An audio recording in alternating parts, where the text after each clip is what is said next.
아멘. 할렐루야. 하나님은 저와 여러분을 사랑하십니다. 네.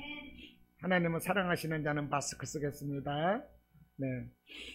자, 하나님이 얼마나 사랑하시는지, 하나님이 여러분을 무지무지하게 사랑하십니다. 하나님이 여러분을 얼마나 사랑하시는지 몰라요. 저는 한 주일 동안 하나님께서 우리 성도들을 정말 엄청나게 사랑하시는 것을 느꼈어요. 하나님이 여러분을 엄청 사랑하십니다. 제가 여러분을 사랑하고 여러분을 위해서 내가 한 주일 동안 내가 생각하고 내가 여러분을 위해서 했던 그 기도를 생각하면 야, 이것이 우리 예수님 마음이구나, 그걸 느꼈습니다. 우리 하나님이 우리를 얼마나 사랑하시는지, 우리를 구원하시기 위해서 하나님이신 예수님께서 친히 육신을 입고 이 땅에 오셔서 우리의 죄를 대신해서 우리의 죄값 죽음을 대신 갚아주셨어요.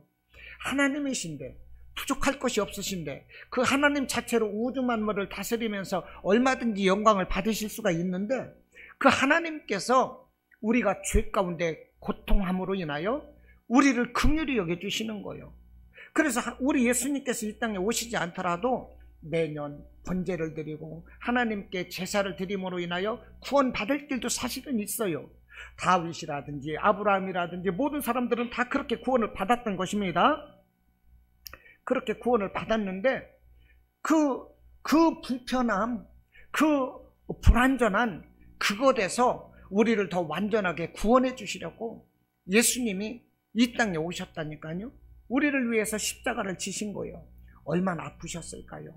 팔다리에 대못을 박으셨을 때 그 축 늘어지면서 살이 찢어지면서 우리 예수님은 물과 피를 다 흘리셨거든요. 가시면류관을 머리에 쳐박을 때 그 얼마나 아팠을까요? 매를 맞으셨어요. 그 아픔을 통해서 이 병든 자의 그 병든 자를 치료하시는 그 원리가 되었던 거예요. 우리 예수님은 이렇게 우리를 사랑하셨어요. 지금도 예수님께서는요, 하늘 보좌 우편에서 우리를 중보하고 계시는 거예요. 우리를 다 아세요. 할렐루야. 그 예수님께서 우리 마음을 아시는 거예요. 야, 내 딸이 오늘 지금 어떻게 지내고 있구나. 야, 내 아들이 지금 무슨 모습을 하고 있구나. 우리 예수님은 그걸 아신다니까요. 그러면서 우리를 위해서 중보하시고 우리에게 어떻게 됐어요? 천군 천사를 보내서 우리를 호위하게 하시는 거예요. 우리를 보호하시는 거예요. 예수님께서. 성령께서 함께 하시고, 할렐루야. 엄청 사랑하시는 거예요. 내가 여러분을 사랑하는 만큼, 야, 하나님이 우리 성도들 엄청 사랑하시는구나. 저 한 주 동안 그거 엄청 깨달았습니다. 할렐루야. 얼마나 감사한지 몰라. 야, 이게 목회구나. 이 성도들을 이렇게 사랑하는 거, 이것이 예수님 마음이구나.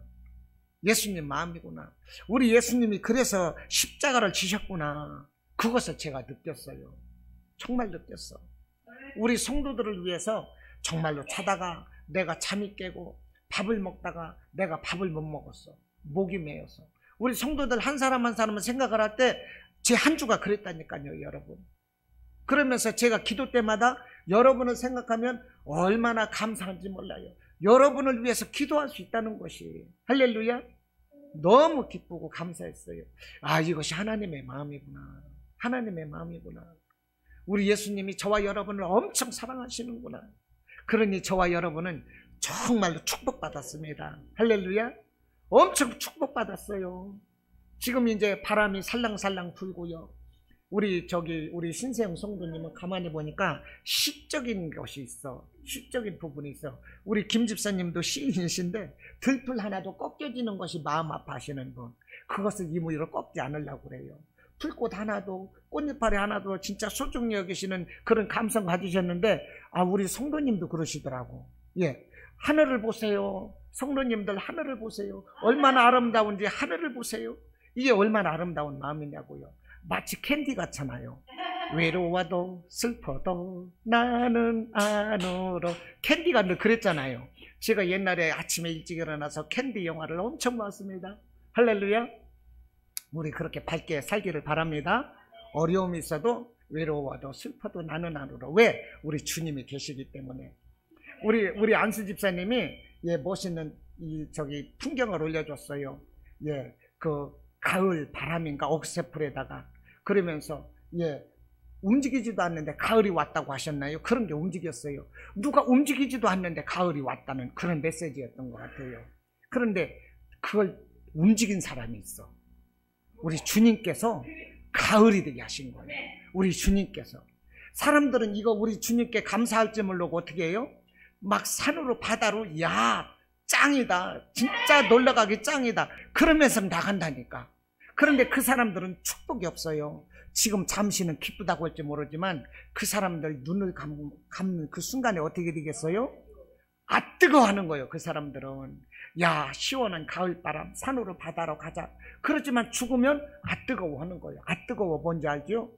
여러분 새우구이 구워 먹어봤죠? 대하구이 구워 먹어봤죠? 그 산채로 솥에다 넣으면 어떻게 돼요?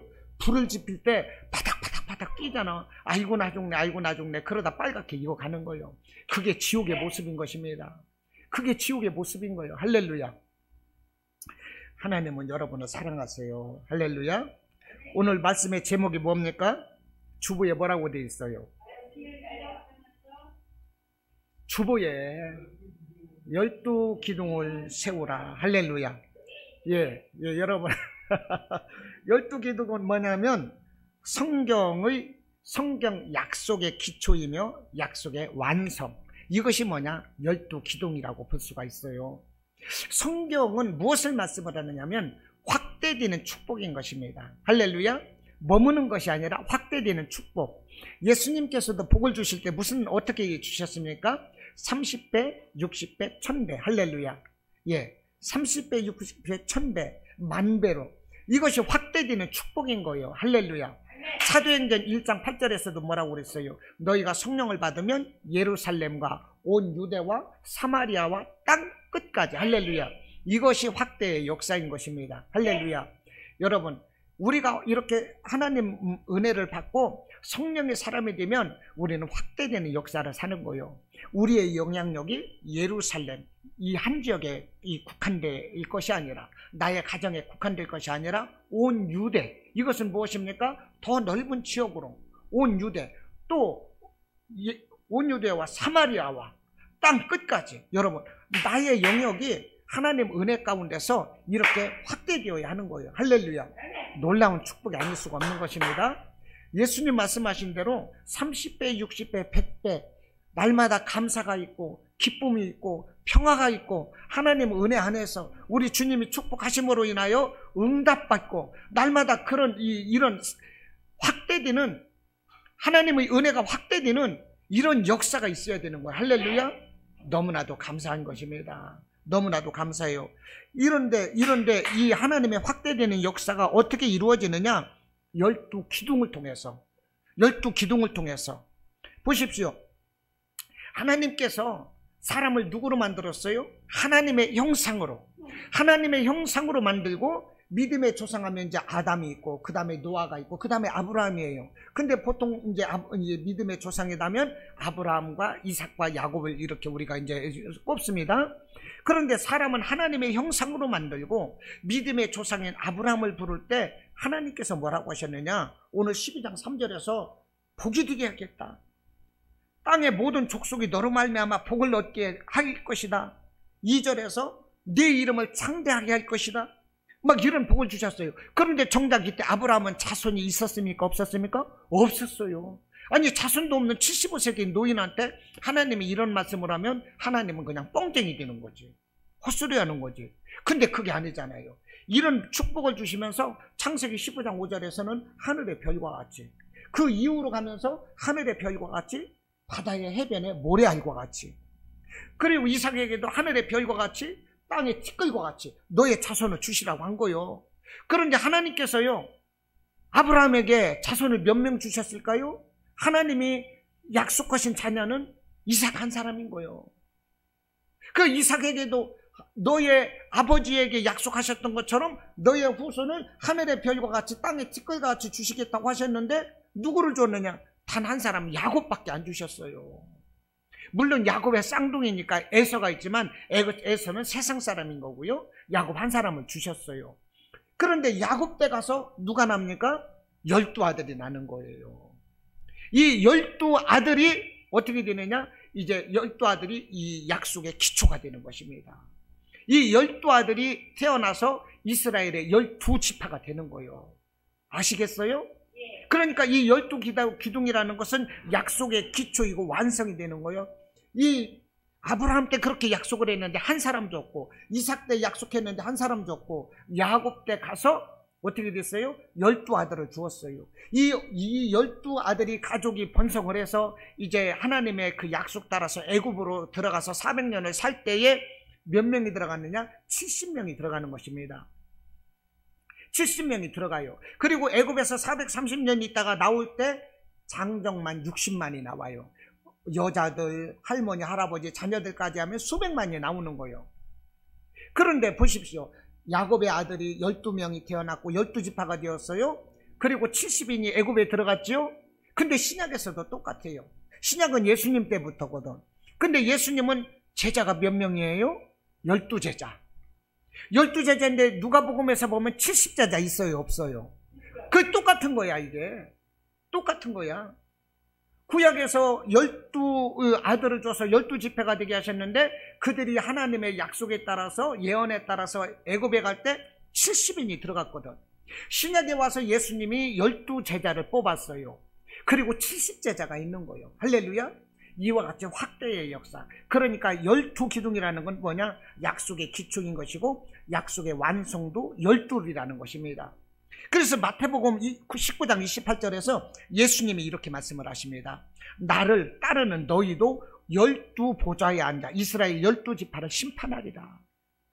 우리가 이 다음에 예수님이 재림하고 나서 천년왕국이 이루어지거든요. 우리는 예수님과 더불어서 이 땅을 심판할 자들인 거예요. 할렐루야. 예, 그때 우리가 12보좌에 함께 앉겠다 이렇게 말씀을 하시는 거예요. 얼마나 놀라워요. 이렇게 마무리가 되는 거예요. 이 확대되는 약속의 완성이 12기둥인 것입니다. 12기둥을 통해서 기초를 놓았고, 할렐루야. 이 12기둥을 통해서 완성이 되는 거예요. 하나님의 약속이. 또 누가복음 22장 30절에서도 보좌에 앉아 이스라엘 12지파를 다스리게 하리라. 그 12제자에게 하시는 말씀인 거예요. 할렐루야. 그러니까 12기둥은 하나님께서 처음에 이 복을 약속하시는 그 기초였고 그 약속을 이루시는 완성이다 하는 것입니다. 할렐루야. 그러므로 우리 삶 가운데 12기둥을 이루자 하는 것입니다. 12개의 믿음의 기초석을 우리가 든든히 세우고 들어가야 되는 거예요. 할렐루야. 집을 지을 때 예, 그 주춧돌이 있습니다. 집이 무너지지 않도록. 이 중국이나 다른 데 가면 큰 건물이 무너졌더라고요. 왜 그럴까요? 이 기초가 튼튼하지 않아서 무너지는 거예요. 수십 층이 그냥 무너져 버렸어요. 기초가 튼튼해야 돼요. 우리 시골에서도요, 집을 질 때는요, 이 큰 돌을 가지고 이 철사 같은 걸로 묶어서 양쪽에서 당기면, 사방에서 당기면 돌이 들려져요. 그러면 이것을 딱 넣으면은 이 흙이 탁탁 닫아지면서 그 위에다가 이 주춧돌 큰 걸 넣고 그러고서 이제 기둥을 세우는 거예요. 그래야 집이 안 무너져요. 100년, 1000년이 가도 절대 안 무너지는 것입니다. 여러분, 우리에게 믿음의 이 기둥이 있어야 되는 거예요. 믿음의 12기둥을 우리는 세워야 돼요. 하나님께서도 이 약속을 시작을 할 때 12명의 기초 기둥을 세웠듯이 예수님께서도 12기둥을 세웠듯이 우리도 우리 믿음 가운데 믿음의 12기둥을 우리가 세워야 되는 거예요. 이것이 영적인 원리인 거예요. 할렐루야. 12기둥을 세우시기 바랍니다. 할렐루야. 이해되십니까? 이해되면 우리 두 손 들고 아멘. 할렐루야. 할렐루야. 예, 12기둥을 우리 반드시 세워야 되는 거예요. 그런데요, 우리가 알 게 있습니다. 아까 말씀드렸어요. 아브라함에게 하늘의 별과 같이, 해변의 모래알과 같이 이렇게 약속을 하셨는데 왜 하나님께서는 이삭 한 명을 주셨을까? 아브라함이 하나님이 주실 때를 참지 못하고 75세에 약속을 하셨는데 100세에 주셨으니까 25년이거든요.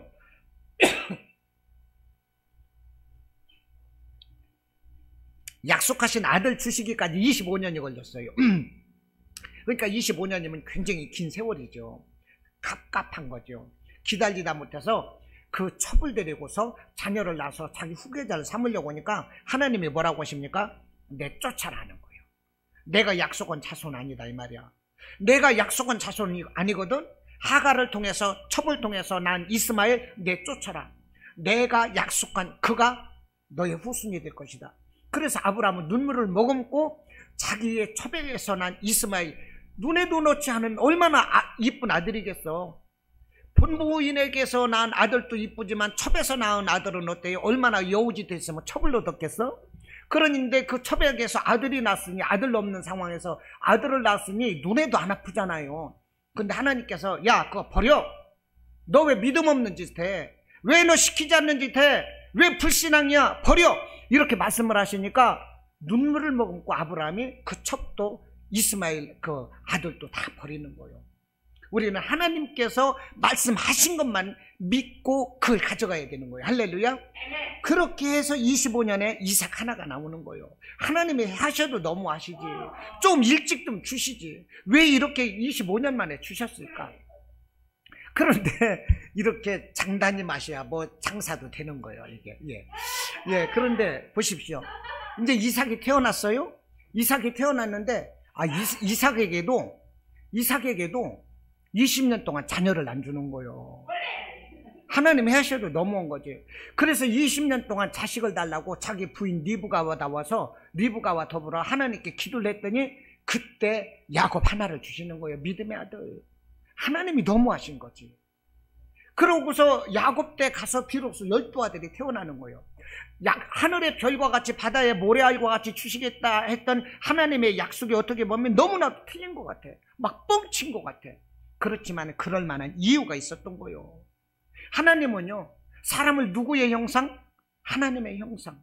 하나님의 형상으로 만들어졌을 때 하나님은 약속을 이루고 그 사람을 통해서 하나님의 뜻을 이루어갈 수가 있는 거예요.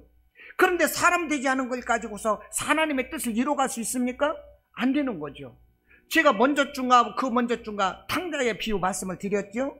아버지 내게 나눠줄 분깃을 주세요 해가지고 재산을 다 가지고 갔어. 그 아들이 아버지의 형상을 가지고 있었다면, 온전한 아들이라면 그 재산을 가지고 많은 장사를 해서 늘려서 아버지의 영광, 가문의 영광을 드러냈겠지요. 근데 아버지의 형상이 없는 거예요. 사람 같지 않는 싸가지 없는 놈이었어. 그러다 보니까 가서 쫄딱 망해버린 거예요.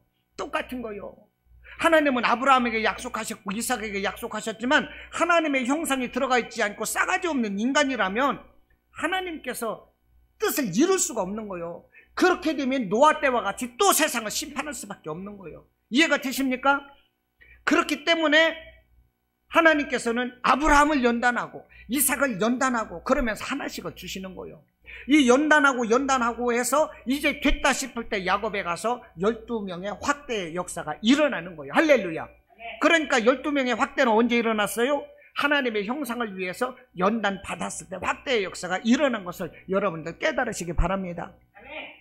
연단은 고통스러워요. 연단은 고통스러워.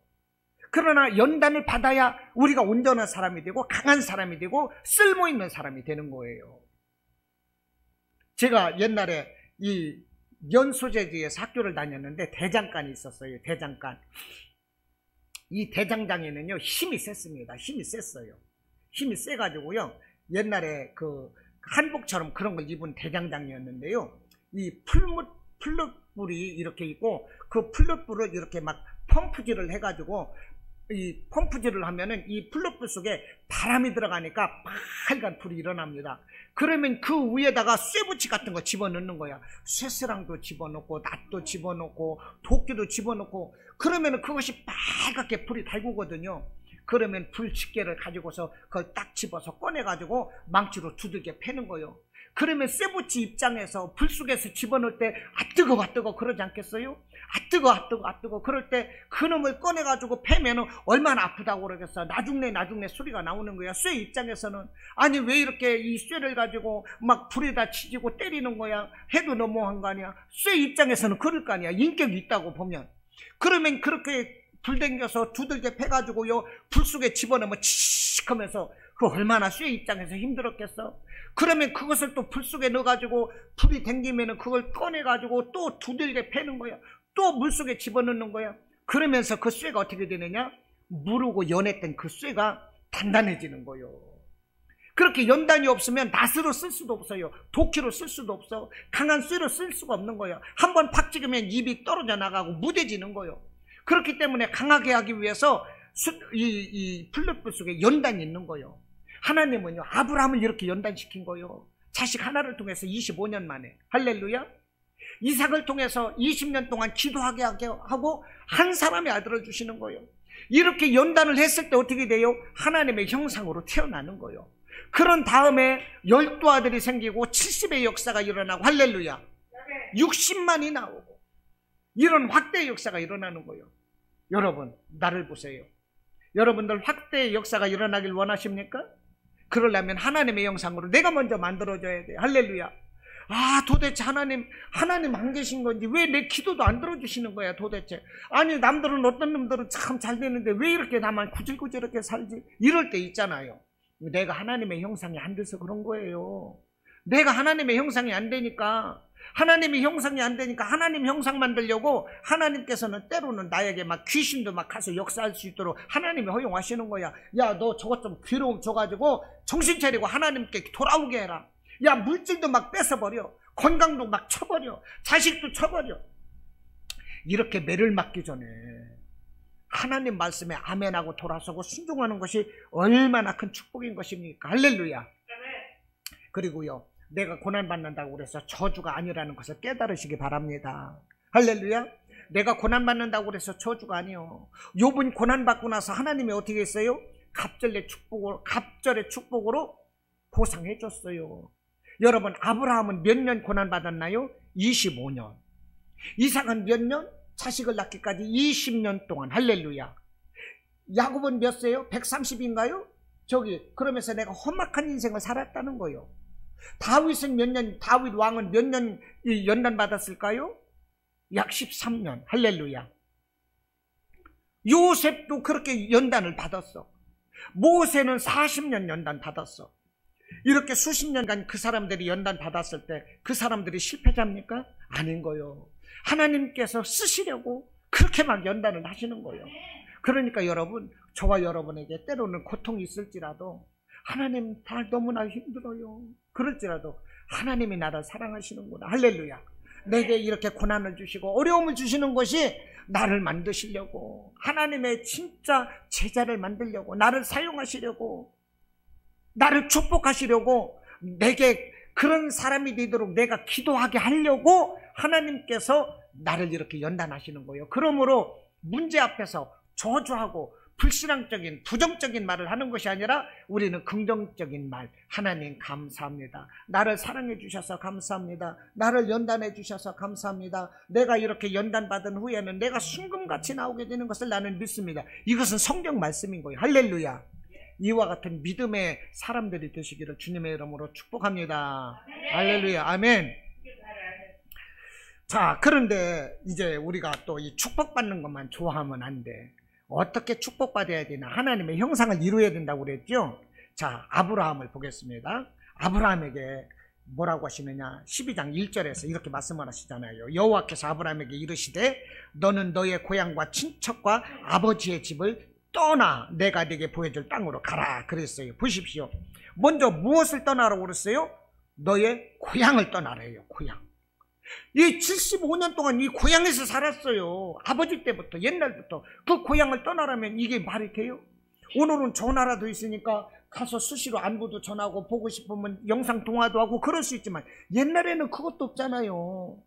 말을 따그닥 타고 가가지고 막 종을 보내고 그러고서 막 만나고 그러는 시대인 거요. 가난하면 말도 없어. 집세계 신고 막 이러고 다녔잖아요. 그런데 하나님이 알지도 못하는 곳으로 떠나라는 거예요. 그런데 그게 어디냐? 고향을 떠나래요. 천리도 넘는 먼 길을, 옛날에 고속도로도 아니고. 그런데 여기서 고향을 떠나라는 것은 무엇을 의미하면 자기 중심에서 떠나라는 거예요. 하나님께서 우리를 부르셨고 우리가 믿음의 삶을 살지 않습니까? 그럴 때 첫 번째 단계가 뭐냐? 내 중심에서 떠나야 되는 거예요. 하나님이 나를 불렀죠? 너는 내 것이라 나의 자녀다 부르셨어요. 그리고 하나님이 우리가 예배를 드리고 이제 믿음의 자녀가 됐으면 내 중심적인 삶에서 떠나야 되는 거예요. 이것이 신앙의 첫 단계인 것입니다. 할렐루야. 하나님이 나를 부르시고 나는 신앙인이 되었어요. 세상 사람에서 이제 신앙 사람이 되었어요. 그런데 내 중심에 붙잡혀 있으면 신앙적인 사람 절대 할 수가 없습니다. 이해가 되십니까? 내 고향을 떠나지 않으면 절대 하나님 말씀을 따라갈 수가 없는 거예요. 여러분들 깨달으시기를 바라요. 그리고 또 그 다음에 뭡니까? 친척을 떠나라고 했어요. 너는 고향과 친척과, 이 고향이라는 말은 옛날 성경에는 본토라고 되어 있거든요. 본토나 고향이나 똑같은 거예요. 자기 중심에서 떠나라는 것이고, 두 번째는 친척을 떠나래요. 친척을 떠나라는 것은 자기 인정에서 떠나라는 거예요. 신앙생활 하다 보면 인정에 끌릴 때가 또 너무 많거든요. 세상 사람들이 야 우리가 그런 사이냐? 우리 저기 동창회도 가고, 응? 우리 벚꽃놀이도 한번 가고 말이야. 야 귀도 한번 하고 멋있게 한번 살자고. 뭐 우리 노후 생활도 해놔야 되고. 야 너하고 나하고 그런 사이냐? 이 세상적인 인정에서 끊으라는 거예요. 이 인정에서 끊지 못하면 신앙생활 들어갈 수가 없어요. 이해하십니까? 인정하십니까? 세상적으로 정말로 이거 이 사람하고는 나하고 그런 사이가 아닌데, 이런 인정에서 끊으라는 거예요. 이 인정에서 끊지 못하면 우리가 하나님의 생명길을 따라갈 수가 없고 연단을 받게 돼요. 연단을 받게 되는 거예요. 하나님께서는 그런 걸 떠날 수 있도록 하는 그 과정이 뭐냐? 그게 연단인 거예요. 그게 연단인 거예요. 그 다음에 또 떠나라는 것은 아버지의 집을 떠나래요. 12장 1절에서. 이 아버지 집이 어디냐면 여호수아서 24장 2절 보면 아브라함의 아버지 데라는 우상을 깎아서 그것을 팔아서 이 사는 사람이었어요. 그 아브라함의 집은 우상을 섬기는 집이었어요. 그러니까 하나님께서는 이 아브라함에게 너는 그 아버지의 집을 떠나라는 거예요. 그런데 이 아버지의 집을 떠나라는 영적인 의미가 또 있습니다. 그건 뭐냐? 세상 전통과 풍습과 습관에서 떠나라는 것입니다.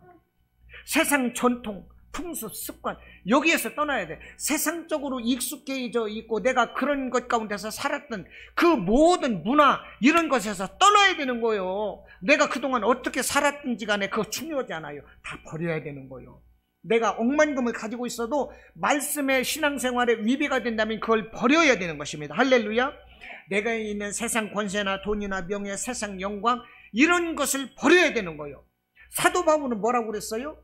그래서 내가 세상 것을 분도만도 못하게 여긴다는 거예요. 세상의 영광, 이 자기에게 주어진 이 모든 것들을 똥처럼 여긴다는 거예요. 이게 사도 바울인 거예요. 이 아브라함은 그런데요, 이 말씀을 듣고 오늘 저기 4절에서 보면 말씀을 듣고 떠났다고 그랬습니다. 그런데 이게 떠난 것이 아니라 이 앞에 11장 28절에서 보면 이제 아브라함의 아버지 데라의 이 족보가 나오는데, 이 아브라함의 아버지 데라가 살았을 때부터 아브라함에게 이렇게 떠나라 말씀을 하셨던 거예요. 그런데 아브라함은 아버지의 집을 떠날 수가 없었어요.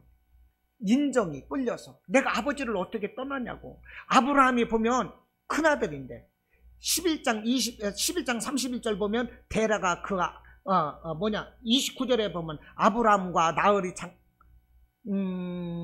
하고 또 27절 보겠습니다. 11장 27절 보면 데라의 족보는 이러하니라. 데라는 아브라함과 나홀과 하란을 낳고 그랬죠. 아브라함이 큰아들인 거야. 내가 장남이 어떻게 아버지를 떠나냐고. 그러니까 못 떠났어요.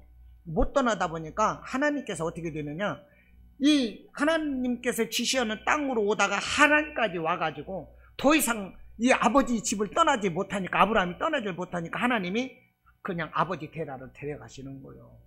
아버지 데라를. 이게 뭐냐, 우리가 하나님 말씀에 불순종하면 하나님께서는 이런 아픈 연단을 주시는 거거든요. 그거 깨달아야 돼요. 하나님께서 누군가를 특별히 사랑하시고 그를 세우셨을 때 그게 불순종하면 매를 때리시는 거예요. 이것이 아브라함이 불순종을 했을 때 그 아버지가 죽는 거예요. 여러분, 그러므로 우리가 하나님 부르셨을 때 우리는 무조건 우리에게 할 수 있는 것은 아멘, 할렐루야, 아멘인 거예요. 할렐루야. 인정하십니까? 아멘인 거예요. 예수님에게 어떤 부자 청년이 찾아왔어요. 내가 예수님 따르겠습니다. 내가 어떻게 하면 예수님 따를 수 있을까요? 와, 정말 멋진 청년인 거지. 예, 멋진 청년인 거지. 교회 온 지 얼마 안 돼가지고 내가 어떻게 예수님을 따를까요? 꼭 신세형 성도 같아. 얼마 안 돼가지고 막 좋아서. 예. 그 예수님이 뭐라고 하셨느냐면은 너의 가진 재물을 다 팔아서 이웃에게 나눠주고 나를 따라라. 그러니까 그 청년이 가진 재물이 많아가지고 근심하면서 예수님을 따르지 못했어. 이게 뭐요? 자기 중심적인 걸 내려놓지 못할 때 아버지를 따를 수 없다는 거예요. 할렐루야. 그래서 사도 바울은 내게 있는 모든 것은 분투만도 못하다는 거예요. 아버지를 아는 것이 가장 값지고 귀하다는 거예요. 할렐루야. 그와 같은 자세가 우리에게 있었다는 거예요. 내게 있던 세상 모든 자랑, 이것들은 다 배설물로 여겨지는 거예요. 다 나를 해하는 것들인 거예요. 할렐루야. 오직 하나님의 말씀만 따라가야 되는 거예요. 하나님의 말씀 따르지 않으면서 내가 복 주세요, 내게 복 주세요만 무슨 꼴이 되느냐. 바람 부는 그 바람 맞으면서 노를 젓는 것과 똑같아. 망망대해에서 아무리 노를 젓는다고 해도 앞에서 맞바람이 쳐버리면 배가 절대 앞에 나갈 수가 없어요. 여러분, 하나님 말씀에 불순종을 하면서 하나님이 너는 고향과 친척과 아버지의 집을 떠나라고 그랬는데 우리가 그것을 매달려 있으면 우리한테는 절대 아무것도 안 되는 거예요. 할렐루야.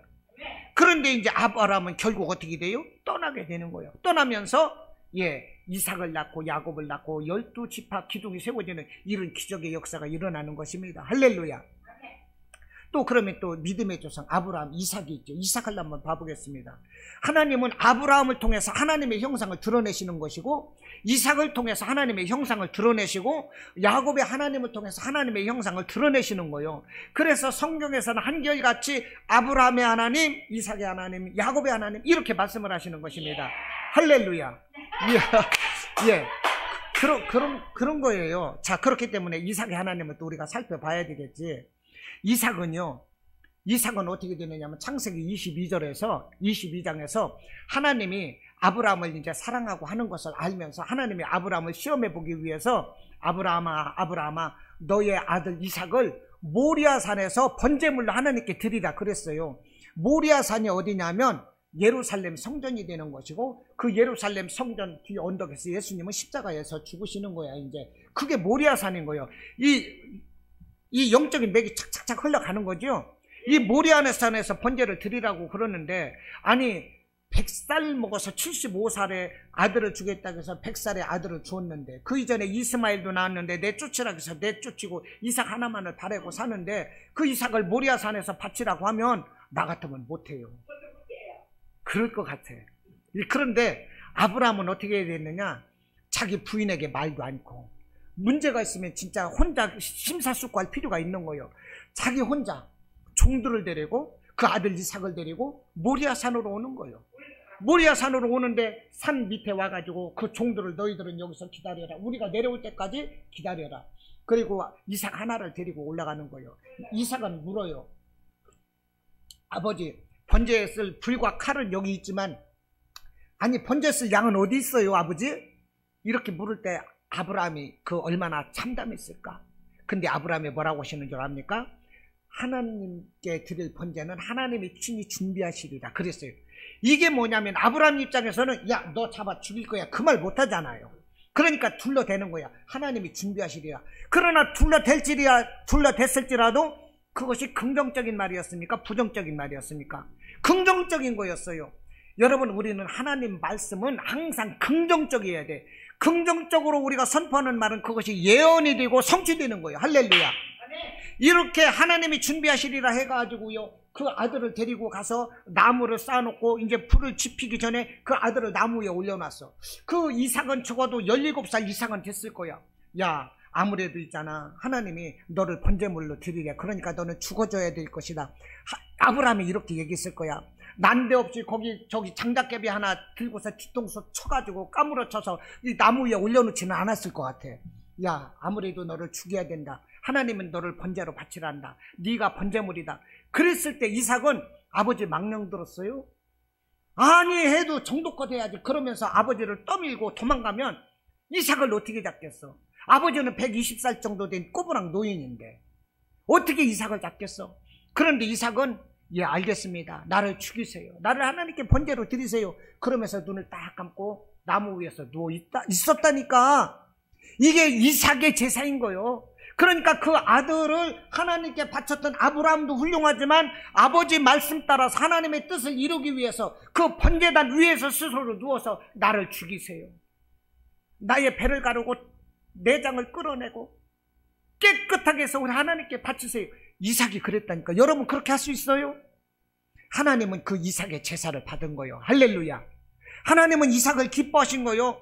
이삭이 그렇게 자기를 드렸던 것이 무엇이냐? 자기 지정의를 반납한 거예요. 자기 의견, 생각, 뜻, 감정, 이 모든 것을 하나님께 이삭은 다 바친 거예요. 나의 나된 것은 오직 하나님입니다. 하나님께 드립니다. 이삭이 하나님께 이렇게 바쳤을 때 아브라함을 기뻐하셨고 하나님은 이삭을 기뻐하신 거예요. 할렐루야.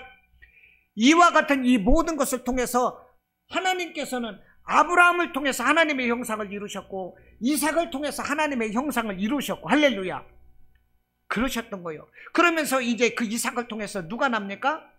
누가 나요? 야곱이 났어요. 근데요, 야곱은 어떤 사람이냐? 거듭남의 사람인 거예요. 야곱의 처음 출생은 브엘세바예요. 브엘세바. 엄마 아빠가 기도해서 브엘세바에서 태어났어요. 브엘세바는 고향이에요. 그 브엘세바는 영적으로 말하면 모태 신앙과 같아요. 그냥 순수한 그냥 순탄한 신앙과 같은 거예요. 그런데 브엘세바에서 태어나가지고 형 에서가 있는데 아버지가 늙어가지고 이 축복을 오고 죽는다고 그럴 때 그 형의 축복을 야곱이가 가르친 거 아시죠? 야곱이가 가르치다 보니까 형이 나 이놈을 죽이고 말 거야. 그렇게 일을 갈 때 어머니가 야 큰일 났다, 형이 너 죽이려고 온다, 이 고향 너 외삼촌이 있는 하나노로 피해라 해가지고요 야곱이 도망가는 거예요. 도망가다가 루스라는 지역에서 이 돌베개를 하고 누워서 자다가 많은 기도를 했겠지, 눈물로. 그러다 깜빡 잠이 들었는데 꿈이 천사가 보이는데 이 하늘의 천사가 땅에서부터 사다리가 하늘 높이 올라가 있는데 하늘 그 사다리 꼭대기에 하나님이 계시고 천사들이 오르락내리락 하는데 하나님이 거기서 말씀을 하는 거예요. 야곱아 이러는 거예요. 아무개 집사야, 아무개 성도야. 하나님이 이렇게 부르셨다고. 예배드리는 여러분 부르시는 거예요. 할렐루야. 야곱을 그렇게 부르셨어요. 그러면서 두려워하지 말아라, 떨지 말아라. 너는 지금 혼자인 것 같지만 너 혼자가 아니야. 네가 지금 가고 있는 이 길로 내가 반드시 너희가 돌아오게 하겠고 저 하늘에 반짝반짝하는 별처럼 너의 자손을 줄 거야. 동서남북 사방이 너의 땅이 될 거야. 하나님이 이렇게 약속을 해주셨어요. 그래서 얼마나 막 기분이 막 뿅 갔어. 그래서 야 이거는 그냥 빈 들인 줄 알았는데 여우 소리만 나고 막 무서워서 잡혀먹을 것 같은 이런 광야였는데 보니까 하나님이 계시는 하나님의 집이야. 그래서 그곳을 루스 광야인데 하나님의 집이다 해서 야곱이가 베델이라고 한 거예요. 베델. 그러니까 베델은 뭐냐? 야곱이가 이 브엘세바에서 떠나서 이 베델이라는 곳에서 이제 하나님을 만난 거예요. 체험신앙이 되는 것입니다. 체험신앙. 그리고 또 하나님의 집에 가서 외삼촌 집에 가서 20년을 있다가 또 이제 고향으로 돌아올 때 어떻게 돼요? 야복 강가에서 또 기도를 하면서 하나님을 만나고, 할렐루야. 이런 모든 가운데 이 성령의 체험을 하는 거예요. 이 모든 것을 통해서 하나님은 어떻게 돼요? 아브라함을 통해서, 이삭을 통해서, 야곱을 통해서 숱한 연단의 과정을 통해서 하나님의 형상을 만들어가는 거예요. 하나님의 형상이 만들어졌을 때 12아들이 태어나는 것이고, 할렐루야. 70인의 역사가 일어나고 돌아올 때 60만이 되고, 할렐루야. 이 신약에 와서 이 땅의 모든 예수를 믿는 모든 사람들은 다 아브라함의 자손이 되는 것입니다. 할렐루야. 여러분들 이와 같은 축복이 있기를 바라요. 이와 같은 12기둥을 이루시기를 바랍니다. 할렐루야.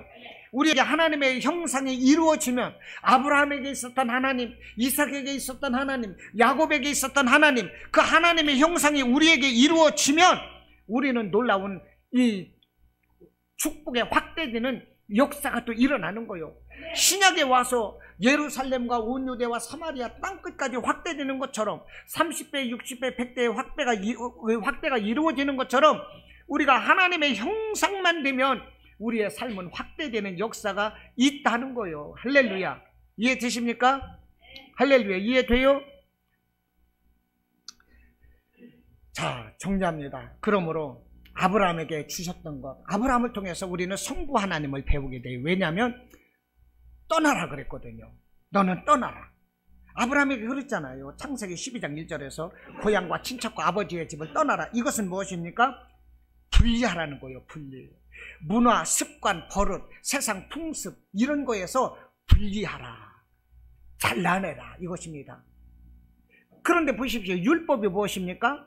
율법은 하라 하지 말라 이렇게 되어 있어요. 율법을 이렇게 세부적으로 분류하면 엄청 많지만 율법을 613개라고 그럽니다. 하라 하는 율법 248개, 하지 말라 하는 율법 365개, 합쳐져서 율법은 613개가 되는 거예요. 율법은요, 삶 가운데서 분리시키는 것, 잘라내는 것, 하지 말아야 될 것, 이런 것이 율법이요. 이 율법을 뭐라고 하느냐? 공의의 법이라고 그러고 성부의 법이라고 하는 거예요. 그러니까 이 아브라함에게서 떠나라, 분리해라, 잘라내라 이런 이 말씀을 통해서 아브라함을 통해서 성부 하나님을 느끼게 되는 거예요. 할렐루야. 자, 보십시오. 이삭은 모리아산에서 번제물을 위해 스스로 누워서 자기가 하나님께 친히 제물이 되었어요.